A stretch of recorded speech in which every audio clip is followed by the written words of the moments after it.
Unang-unang mga kapatid, wala akong intensyon na siraan ang isang taong ito dahil we don't even know the motive of sa isang tao. Sa atin dito ay ibabalanse lang natin kung ano yung masasabi nyo, so ano yung nakikita nyo, just check and balance po. May nagtatanong mga kapatid, kung kailan paano pinanganak si Jesus. At pakinggan muna natin to clarify kung totoo ba yung argument niya. So, sinagot ko siya dyan mga kapatid. Sabi ko, may anak ang Diyos namin pero hindi siya ang nanganak kundi si Maria ang nanganak. Kasi hindi naman po natin tinatanggin ang Diyos ay may anak talaga. Ha? Meron siyang anak. Ang tanong lang, paano niya ipinanganak yung anak niya? Saan niya ipinanganak? O, di ba yan po yun eh. Kailan niya ipinanganak? Ngayon, isang comment niya ni Brother Nelson, sige nga, paano ipinanganak ng Diyos si Jesus? So, ang ginawa po ni Brother John Ray Artiaga ay binalik niya po, binalik niya ang tanong sa ang kanyang naging sagot ay isang pabalik na tanong. Paano nabuntis ang isang birhen na walang lalaki? Ito po yung sasagutin natin dito mga minamahal na mga kapatid. Napakasimple ho. Ang sabi sa Lucas 1:35, and the angel answered and said unto her, the Holy Ghost shall come upon thee, and the power of the highest shall overshadow thee. Yan na nyo. Actually, hindi naman si Brother John Ray una nagtanong niyan. Kasi si Maria mismo, nagtaka siya. Paano siya magbubuntis nung masabihin ng anghel sa kanya na ikaw ay magdadalang tao. So, napaisip siya, paano mangyayari yun? Ako'y birhen at ako'y hindi pa nakakilala ng lalaki. Hindi pa nasisipingan. Wala pa siyang asawa. Pero ano sagot po? Sa pamagitan ng kapangyarihan ng kataas-taasan. So yun palang panganganak kung bakit yung birhen na si Maria ay nagbuntis ng walang lalaki. Kasi may kapangyarihan na gumawa. Merong nag-work na kapangyarihan. At ito yung power ng kataas-taasan. So, balikan natin mga kapatid, itong si Adan, nilikha mula sa alabok ng lupa. Na imposible ba sa Diyos? Walang imposible. Sabi ng Biblia, nakita ng Diyos na malungkot ang lalaking nag-iisa, hindi mabuti sa lalaki ang nag-iisa. Kaya, ang ginawa ng Diyos, binigyan niya ng mahimbing na pagkakatulog si Adan, pagkatapos, kinuha niyang isa sa mga tadyang ni Adan. Ngayon, nung kunin ng Diyos ang isa sa mga tadyang ni Adan, pagising ni Adan na nakita niya isang babae, tao pa rin. Ano po? Tao. Ha? At ang sabi niya, tunay na ito'y laman ng aking laman at buto ng aking buto. Ayan, o buto ng aking buto at laman ng aking mga laman. So, sa madaling salita, nung ang babae ay kunin sa katawan ng isang lalaki, ni Adan, ang resulta po ay kabiyak na tao pa rin. Tao pa rin. Ngayon, ano po bang ibig sabihin ni Brother John Ray Artiaga dito sa kanyang katanungan? Kasi po, meron po kasi silang kaisipan na ang anak ng Diyos sa lumang tipan, ipinanganak, pinunit daw po, tore from the father. Pinunit, ibig sabihin, kaya isinasampol nila kung paano si Eva ay mula sa tadyang ni Adan, wala daw imposible sa Diyos. Kasi sa Diyos, pwede niyang gawin lahat. Ibig nilang sabihin, pwede pala na punitin ng Diyos sa parte ng katawan niya yung kanyang anak at tawagin niyang anak. Pero mga minamahal na mga kapatid, mapasin natin, nung ang babae ay tanggalin mula sa tadyang ni Adan, hindi po anak ang tawag. Ang tawag po doon ay asawa. O, di ba? Ang tawag doon asawa, nagtataka ako bakit yung pinapaliwanag nila na yung anak daw ng Diyos pinunit mula sa katawan tapos tinawag na anak. Samantalang kay Adan, yung tanggalin sa katawan niya, ang tawag ay asawa. Okay. Ngayon, ipinagpipilitan po na ang Diyos ay nanganak sa langit. Nung tinanong ni Brother Nelson kung paano ipinanganak, nung tinanong niya paano ipinanganak ng Diyos si Jesus, hindi po masagot ni Brother John Ray kung hindi binalik niya paano daw nagbuntis ang isang birhen na walang lalaki. Parang napakabigat para sa kanya, pero hindi po imposible sa Diyos natin yan eh. Nagawa nga ng Diyos natin na lumalang ng sanlibutan eh. Yan pa kaya, gagawa lang ng isang sanggol sa tiyan ng isang babae, posible ba sa Diyos yon? Very simple na yan mga kapatid, hindi na yan mahirap para sa Diyos. Meron ng kung saan may vessel na eh. Lalagyan lang niya yun ng banal na binhi doon eh. Napaka-imposible ba nun? Mga kapatid, sasagutin natin yung tanong, kailan at paano ipinanganak si Jesus Christ? Unang-una, sasagutin natin yung kung si Jesus ba ay naging anak lang siya nung isinilang ni Maria. Gaano ito katotoo mga kapatid? So titingnan natin ang banal na aklat. Unang-una na verse, yung John 3:16, "For God so loved the world that He gave His only begotten Son, that whosoever believeth in Him should not perish but have everlasting life." How can He give His Son? How can He send His Son kung sasabihin natin hindi pa pala siya anak? Yung the word begotten meaning that is in Greek word that is monogenes, which means born. So talagang anak si Jesus Christ. So ang pagpapatunay niyan ay nakasama na ng Ama yung anak niya before siya isinilang ulit sa pamagitan ni Maria. Marami yan sa banal na aklat. Unang-una, yung John 1:1. John chapter 1 verse 1, 2, 3. And verse 14 and verse 18, mga kapatid. Titingnan natin yung verse 1 sa John chapter 1. Sabi dito, "In the beginning was the Word, and the Word was with God, and the Word was God." So in the beginning was the Word, and the Word was with God. Who is this God na kasama sa Word? And verse 2, may dalawang beginning ang pinag-usapan dito. In the beginning was the Word, and the Word was with God. In the beginning, kasama na ng Word yung Diyos. Sa verse 2, the same, meaning may pangalawang beginning. The same was in the beginning with God. This word, the same in the beginning, what beginning? The beginning of creation. Verse 3, mga kapatid, anong sabi dito? All things were made by Him. Who? By the Word. Who is this Word? Makikita natin yan. And without Him was not anything made that was made. So kung wala yung Word na kasama sa Ama, ginagawa kasi ng Ama sa ang mundo sa pamagitan ni Kristo. Merong mga follow-up niyan mga kapatid. So dito muna tayo sa verse 14. Yung word na yon na Him ang ginamit sa verse 2 at saka verse 3. Him meaning it's a person. So sino ba tong Him na to? Na siya ang word sa verse 1. Sa verse 14 mga kapatid, tingnan natin. Sa verse 14 it says, "And the Word was made flesh, and dwelt among us, and He beheld His glory, the glory as of the only begotten of the Father, full of grace and truth." So, anak na pala si Jesus Christ bago siya isinilang kay Maria. Bakit?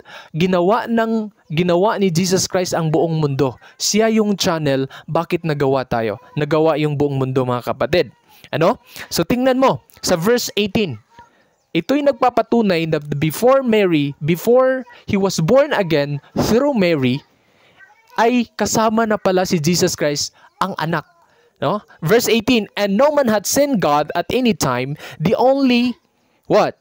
"Begotten Son, which is in the bosom of the Father, He hath declared Him." So, saan ang galing si Jesus Christ? From the bosom. From the bosom of His Father. Yung argument niya mga kapatid na si Maria ay nanggaling kay Adan at saka si Maria pinunit galing sa rib ni Adan at ito'y naging asawa. So kung si Jesus Christ ay nanggaling sa kanyang ama, so bakit anak yung tawag? Yung labeling na asawa at anak, iba kasi yun. Nung ginawa ng ama, yung si Iba galing kay Adam, tinawag ito na asawa ni Adan. Kaya ang treatment ni Adan sa kay Eva ay talagang asawa. Pero yung treatment ng ama sa kanyang anak ay anak talaga, hindi naman asawa. So mga kapatid, kung titingnan natin, talagang hindi pwedeng i-deny natin yung Son na word. Kasi ibig sabihin nagkamali yung mga apostles sa paggamit niyan na He was the Son of God. And He is the Son of God. So He was twice naborn si Christ. Tingnan mo, kasama talaga ng Ama yung anak niya sa Ephesians chapter 3 verse 9. "And to make all men see what is the fellowship of the mystery which from the beginning of the world hath been hid in God, who created all things by Jesus Christ." So ibig sabihin, yung Ama ginawa ang lahat sa pamamagitan ng kanyang anak na si Jesus. So kung sasabihin natin na si Jesus Christ ay hindi pa naging anak ng Diyos o hindi pa siya naging anak nung hindi pa siya isinilang sa pamagitan ni Maria, sana'y hindi siya ang gumawa ng sanlibutan. Hindi siya ang gumawa ng lahat ng makikita natin because all things were created by Him, mga kapatid. Tingnan mo yung Colossians chapter 1:16. Tingnan natin, napakaganda ito mga kapatid. How the Father treat His Son. It says, "For by Him were all things created that are in heaven." For by Him, who? So if you're gonna read that, start in verse 13. No? It talks about His dear Son. No? His dear Son, verse 13. So it is talking to His Son. Tingnan mo. For by Him were all things created that are in heaven. Again, and that are in earth. Again, visible and invisible, whether they be thrones or dominions or principalities or powers, all things were created by Him and for Him. Hindi lang ginawa sa pamamagitan ng kaniyang anak yung buong sanlibutan ang hindi nakakita at nakakita, mga kapatid. Ginawa pa ito ng kaniyang anak para sa kanya. Wow, how the Father treat His Son. No? Kapag ikaw kasi ay anak, lahat ng meron sa ama ay mapapanunod mo 'yon, mga kapatid. So Adam treat his wife as wife, hindi anak. No? So ganun 'yun, mga kapatid. Hindi natin i-validate yung lahat ng mga verses in the Bible na hindi pwedeng sa totoo naman talaga na Jesus was born again through Mary. Pero hindi natin ipagkait na Jesus also before He was born through Mary ay nandyan na siya. Isinilang lang siya. Kaya He took the human flesh. Ano? Kaya sabi dito, kasi ang isa sa idinideny na si Jesus Christ ay hindi Son of God. So, hindi siya truly Son of God na His nature is God. Ang isa na ayaw nilang matanggap, mga kapatid, nitong taong to, na kapatid natin, na hindi niya matanggap na si Jesus Christ ay God. Gusto nila na talagang tao ra si Christ. So, yun ang problema doon, mga kapatid. So, ang tanong, kung kailan isinilang si Jesus Christ, hindi natin yun masagot. Kasi naman, wala yun sa Bible. Deuteronomy 29:29. Anong sa Deuteronomy 29? Kung ano yung ipinakita, yun lang ang sa atin. Hindi na pwede na, okay, kailangan ipakita mo sa akin na talagang kailan ipinanganak si Jesus Christ. Ipakita mo yun sa akin para maniwala ako sa iyo. Hindi yun, mga kapatid. Tulad din naman kung tatanungin kita, kailan pinunit si Eve sa kay Adam? Hindi din natin alam kung kailan. Wala kasing pitsa. Wala kasing panahon na sinabi sa banal na aklat kung kailan. Pero alam natin na pinunit siya galing. Pag sabihin sa Bible, sa John chapter 1 verse 18, na si Jesus is from the bosom of the Father, doon tayo maniwala. Pero pag sasabihin mo na, paano? Sabi mo kanina, walang imposible na si ay punitin galing sa rib ni Adam. Wala ding imposible na si Jesus Christ ay nanggaling sa bosom of His Father. So yun, mga kapatid. So simple lang naman, sabi mo, di ba? So we will just compare this to. So mga kapatid, yung nakikinig, pwede niyong i-compare ito kung gaano ito katotoo, ano? Kasi mahirap na one-sided tayo, no? Hindi natin titingnan yung mga wordings, yung ginagamit na Son, yung bigaten, yung He created all things, no? By Jesus Christ, no? Yun ang problema. Kung kalimutan natin yun dahil sa ating paniniwala na talagang He was just born through Mary. So, naging anak lang siya through Mary. So, mahirap yun. Sa 1 John chapter 5 verse 10, anong sabi dito? He that believeth on the Son of God hath what? Hath the witness in himself. He that believeth not God hath made him a liar, because he believeth not the record that God gave of His Son. Wow. Ito yung record na binigay talaga ng Ama. Totoo talaga yung John 3:16. For God so loved the world that He gave His only begotten Son. Kung sasabihin natin na He was just a human, no? Dahil nanggaling siya kay Maria. Kung sasabihin natin, mga kapatid, so He was just an ordinary like us.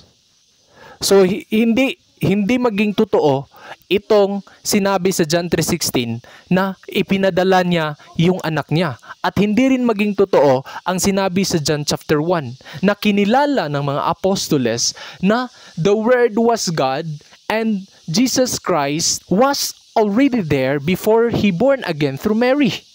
So maging mali ito na si Jesus Christ ginawa niya ang lahat ng sanlibutan kasama tayo. Kahit yung hindi nakikita, makakapatid, siya ang gumawa nun. Sana naman tayo po'y maliwanagan, at kung may comment po kayo, please comment below. And like and subscribe po sa YouTube channel natin. Maraming salamat po sa inyong suporta. Sa dahil dyan, tayo po'y makapagpatuloy sa ating gawain bilang isang tapaghatid ng balanse ng katotohanan. Kung ito batay talaga, meron bang, wag nating i-discredit yung ibang biblical written words, kundi titingnan din natin ang bawat references in the Bible to prove na talagang sang-ayon ba ang lahat ng mga verses na ginagamit natin. Maraming salamat po. God bless you.